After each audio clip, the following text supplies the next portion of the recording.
मैं इस चैनल पे काफी पर्सनल फाइनेंस के बारे में वीडियोस बनाता हूँ, राइट? एंड बहुत लोग ये पूछते हैं कि आप कहाँ इन्वेस्ट करते हैं, आपकी क्या इन्वेस्टमेंट थीसिस है। और इस पे मैंने हाल ही में वीडियोस भी बनाए हैं कि मेरी 2022 के लिए इन्वेस्टमेंट स्ट्रेटजी क्या है, 2021 के मेरे बेस्ट इन्वेस्टमेंट्स कौन से रहे हैं, सो ऑन। लेकिन ये वीडियो थोड़ा सा अलग है। इस वीडियो में मैं इन्वेस्टमेंट्स के बारे में बात नहीं करूंगा, बट पैसे के बारे में बात करूंगा। एंड पर्टिकुलरली मेरी पूरी जिंदगी में पैसे के साथ मेरा रिश्ता क्या रहा है, उसके बारे में बात करूंगा। मेरी जो लेटेस्ट बुक है, डू एपिक शिट, अगर आपने नहीं पढ़ी है तो प्लीज पढ़िएगा। लेकिन उसमें एक बहुत ही इंपॉर्टेंट कोट है जो कि बुक के बैक पे भी है। एंड इट सेज कि हमारी जिंदगी में 3 ऐसे रिश्ते हैं जो हमारी पूरी जिंदगी को ना एक्सप्लेन कर सकते हैं। हमारा पैसे के साथ रिश्ता, हमारा वक्त के साथ रिश्ता, और हमारा खुद के साथ का रिश्ता। एंड आई बिलीव दैट हमारा पैसे के साथ रिश्ता ना एक बहुत इंपॉर्टेंट रिश्ता होता है, क्योंकि हम कभी भी हिंदुस्तानी कल्चर में पैसे के बारे में बात ही नहीं करते।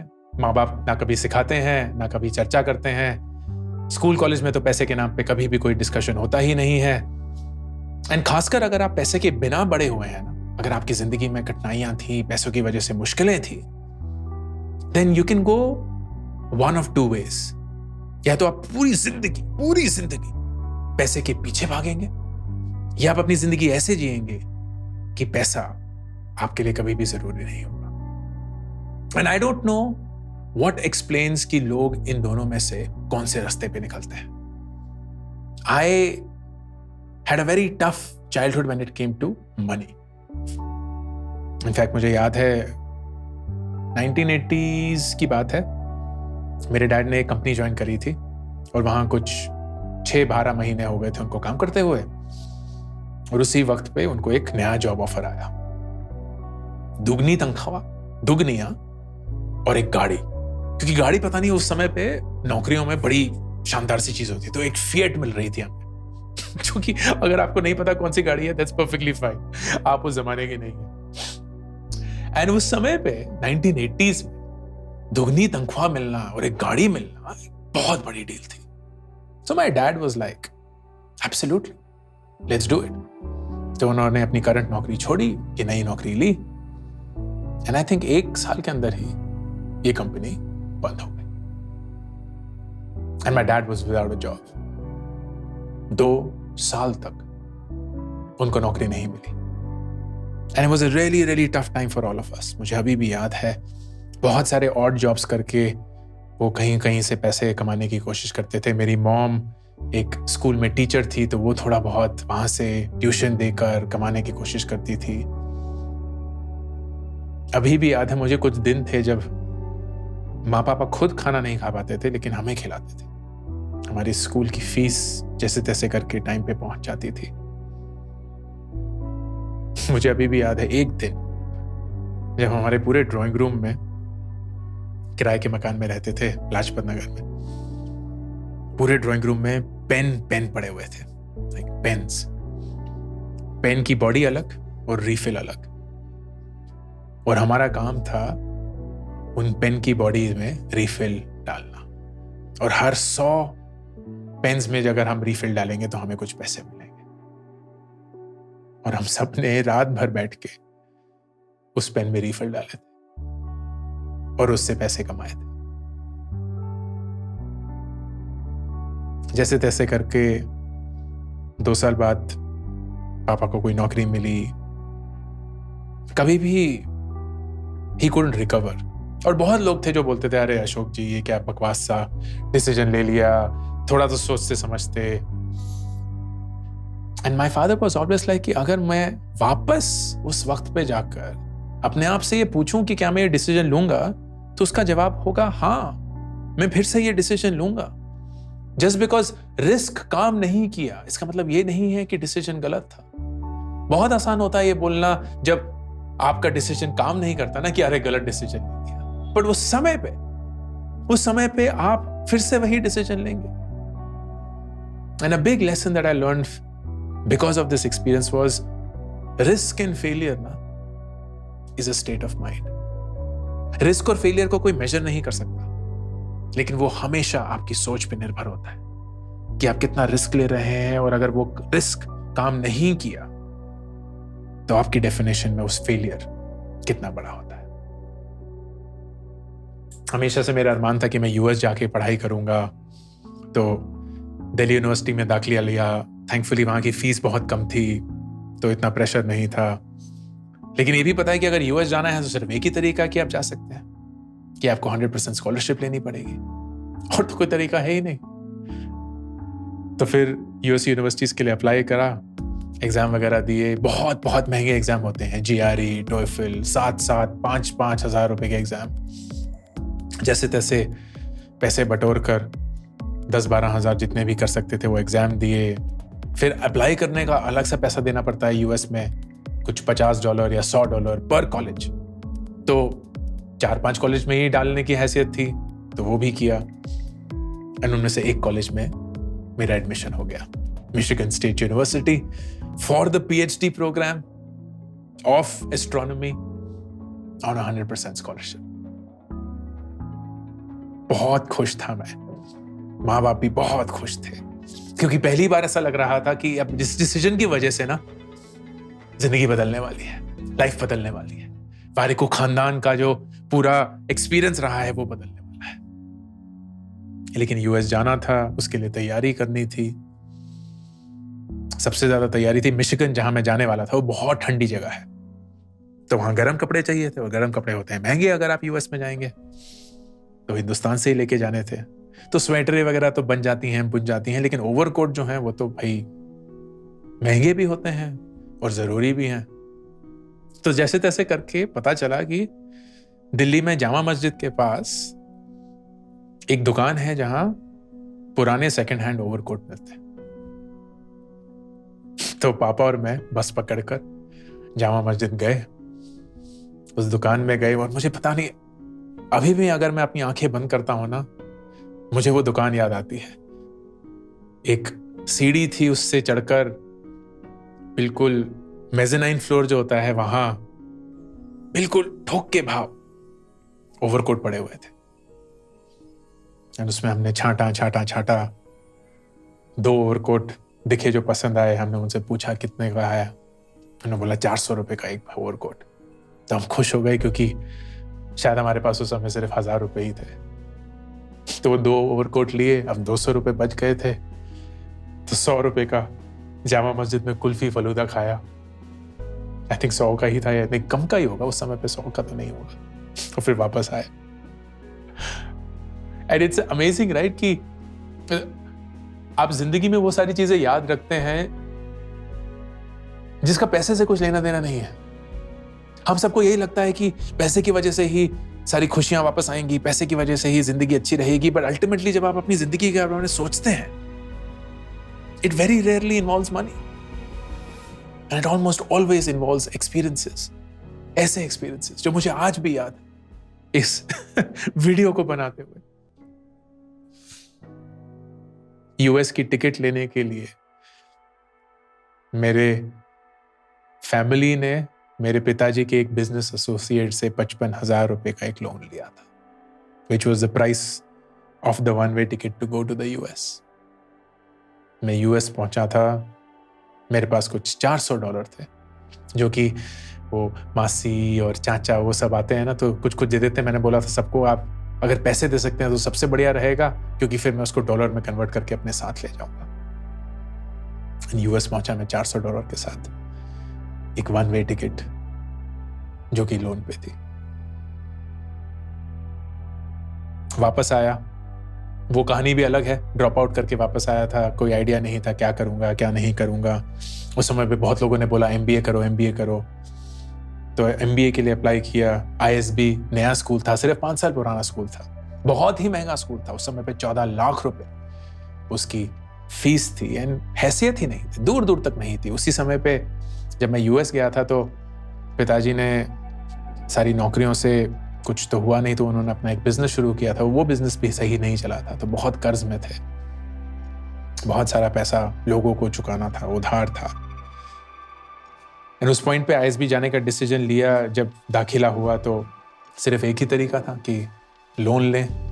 थैंकफुली ISB का SBI के साथ एक कनेक्शन है जहां आपको कुछ चीज गिरवी नहीं रखनी पड़ती, अपनी ISB की डिग्री गिरवी रखनी पड़ती है, but that's the only thing that is required. तो 14 लाख रुपए का एक लोन लिया। हैसियत भी नहीं थी, क्योंकि उससे पहले तो वो होता है ना कि लोन लेना तो दूसरी की बात है, लोन देने के लिए कोई तैयार नहीं है आपको। तो वो लोन लिया, ISB गया, उस साल ने मेरी पूरी जिंदगी बदल दी। US ने काफी हद तक मेरी जिंदगी बदली, and then ISB was that platform जहां बहुत कुछ सीखने के लिए मिला, बहुत कुछ।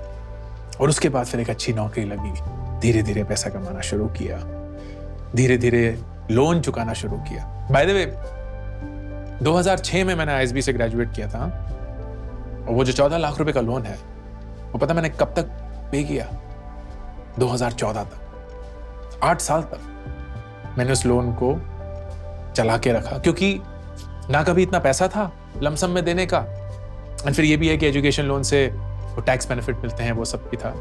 पर 8 साल लगे उस 14 लाख के लोन को चुकाने के लिए। 10 साल का लोन लिया था, because that was the only way कि EMI इतनी कम होती कि नौकरी की सैलरी EMI में जितनी जाएगी उसके बावजूद जो भी बच जाएगा उससे खर्चा पानी निकल जाए।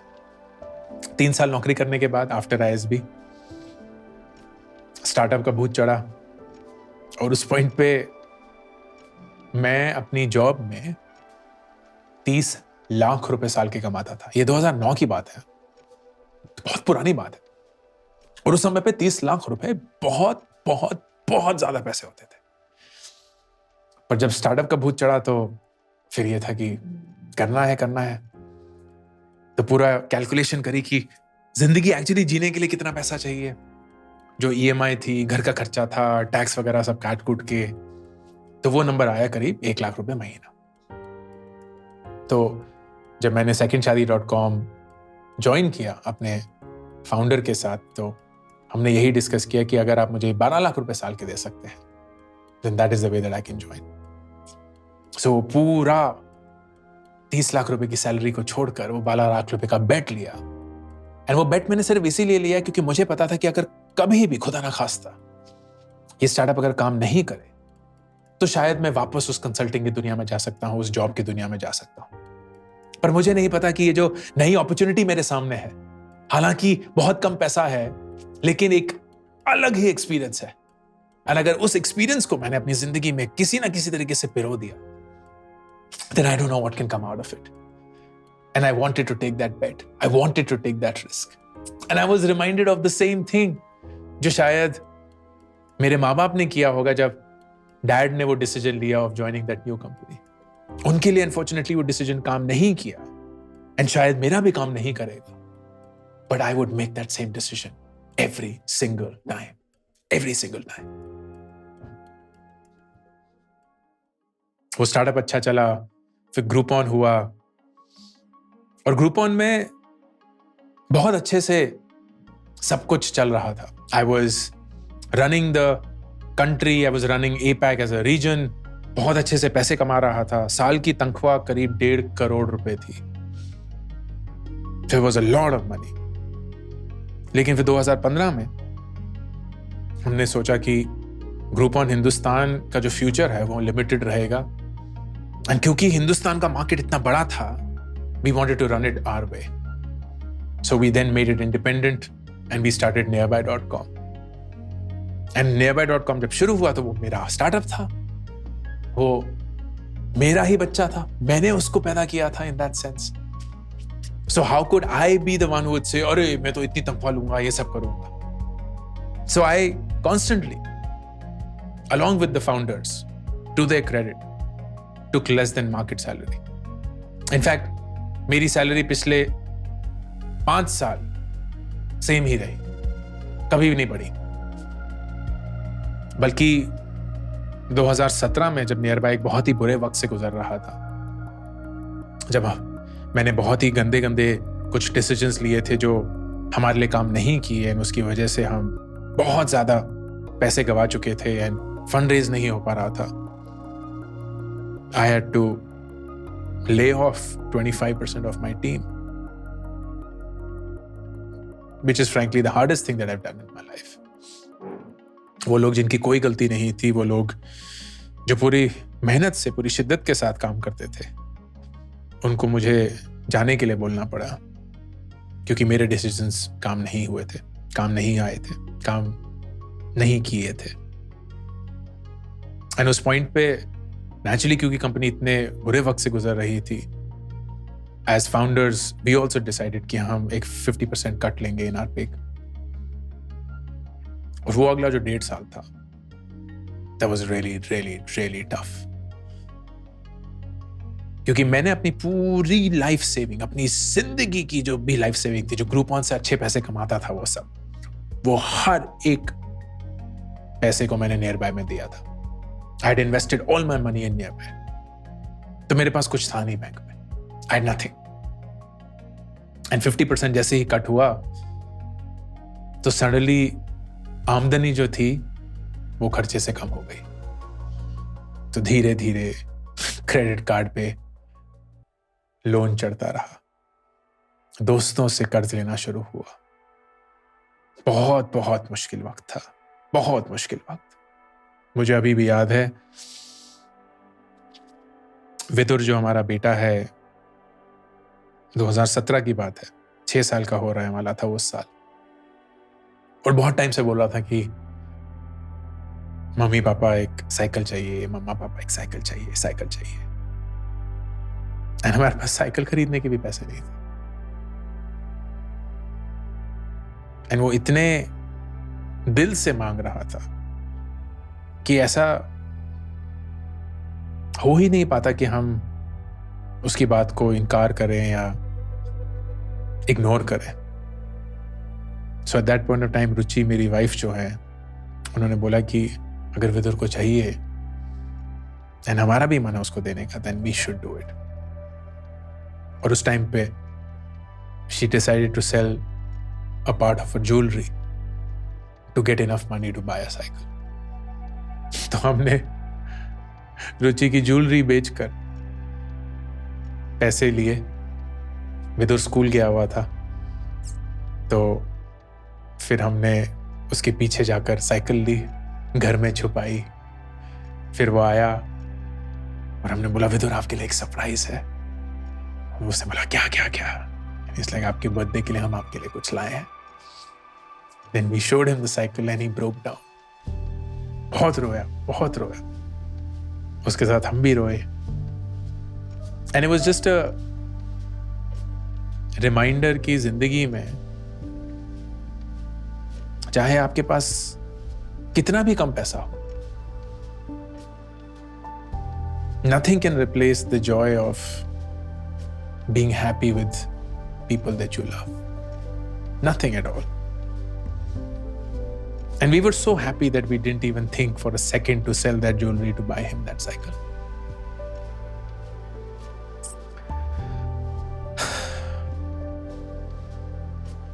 And then फिर 2019 में मैंने जब नियर बाय छोड़ा, तो ऐसा नहीं था कि कुछ प्लान था, बहुत सारा पैसा था। As I said, मेरा पूरा जो सेविंग्स थी वो नियर बाय में ही थी। लेस देन मार्केट सैलरी, तो मेरे में कोई इन्वेस्टमेंट नहीं थी, कुछ नहीं at all. Then I had to start my life all over again. इस चीज़ पे मैंने हाल ही में एक वीडियो रिकॉर्ड किया है, उसको देख सकते हैं। तो बेसिकली जब 2020 में लॉकडाउन अनाउंस हुआ, उस समय पे मेरे पास 5 महीने का पैसा था इन द बैंक। 5 महीने। उस 5 महीने में हम अपने घर का EMI पे कर पाते, बच्चों की स्कूल की फीस दे पाते, घर का खर्चा चला पाते। And that was it. And I had 3 months to figure a new income stream. At the age of 39. At the age of 39. मुझे अपनी पूरी जिंदगी को फिर से स्टार्ट करना पड़ा, अपनी मर्जी से। किसी ने फोर्स नहीं किया था, किसी ने बोला नहीं था कि तुम्हें ये करना पड़ेगा। But I had to do that. Because I was staring at something that was not working for us. And उस पॉइंट पे जानते हैं रुचि और मैंने क्या डिसीजन लिया था कि अगर खुदा ना खास्ता 3 महीने में कोई भी इनकम स्ट्रीम डिसाइड नहीं हो पाई, इमर्ज नहीं हुई, तो जिस घर में हम रहते हैं उसको हम बेच देंगे। और क्योंकि डाउन पेमेंट में कुछ 40-50 लाख रुपए हमने दिए थे, तो वो शायद हमें मिल जाएंगे। और उस 40-50 लाख को लेकर हम पहाड़ों पे मूव हो जाएंगे, किसी गांव में बस जाएंगे, बच्चों को होम स्कूल करेंगे, खुद खेती बाड़ी करेंगे, किसी स्कूल में पढ़ा लेंगे, खुश रहेंगे। एंड हमारी जिंदगी में ना, when we reach a point जहां पैसा हमारे ऊपर हावी नहीं हो सकता, जहां पैसा हमें डिक्टेट नहीं कर सकता कि हम जिंदगी में क्या करें और क्या नहीं करें, that day we become free। वो दिन है जब हम एक्चुअली फ्री होते हैं, क्योंकि हर एक चीज हमें हमेशा यही रिमाइंड कराती है कि हमारे लिए पैसा कितना जरूरी है। लेकिन किसी दिन अगर आपको यह रियलाइज हो जाए कि आपकी जिंदगी कितनी जरूरी है, आपकी जिंदगी के आसपास आपके लोग जो आपको प्यार करते हैं, जिनको आप प्यार करते हैं, वो कितने जरूरी है, देन पैसा हार जाता है एंड आप जीत जाते हैं। जाहिर सी बात है कि मेरी जिंदगी में पैसे के साथ जो मेरा रिश्ता है वो बहुत ही इंटरेस्टिंग रहा है, क्योंकि मैं पैसे के बिना पला बड़ा, क्योंकि हमने कभी बहुत पैसा कभी देखा ही नहीं है। अब जाकर 40 सालों बाद पैसा आया है, with stability, with recurring income.